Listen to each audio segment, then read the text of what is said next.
এসেছিলাম ভগবানের কৃপায়, ভগবান জগন্নাথের রথযাত্রা উপলক্ষে নেত্রকোনা এসেছিলাম।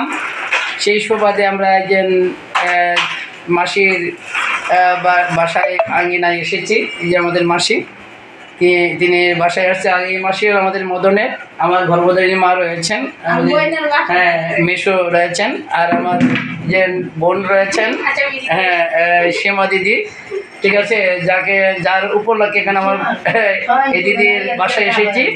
হ্যাঁ, আমার সীমা দিদি বোনের বাসায়, আর দিদি হলো উনি শাশুড়ি।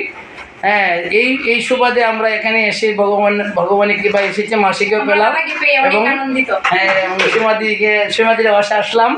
এই জন্যই একটু আমরা স্মৃতিস্বর রাখার জন্য একটু আমরা কি আপনার ভিডিও করলাম। ফ্রি বল সীমা দিদি, আমরা সঙ্গ পেয়ে কেমন লাগছে আপনার? অনেক ভালো লাগছে। সেটা আসলে আমি যদি বলি আমার এটা মুখে ভাষা এটা প্রকাশ করা কম হবে, কিন্তু আপনার গান শুনে আমার এতটাই ভালো লাগছে যে এটা আমি আসলে কিছু বলতে পারবো না।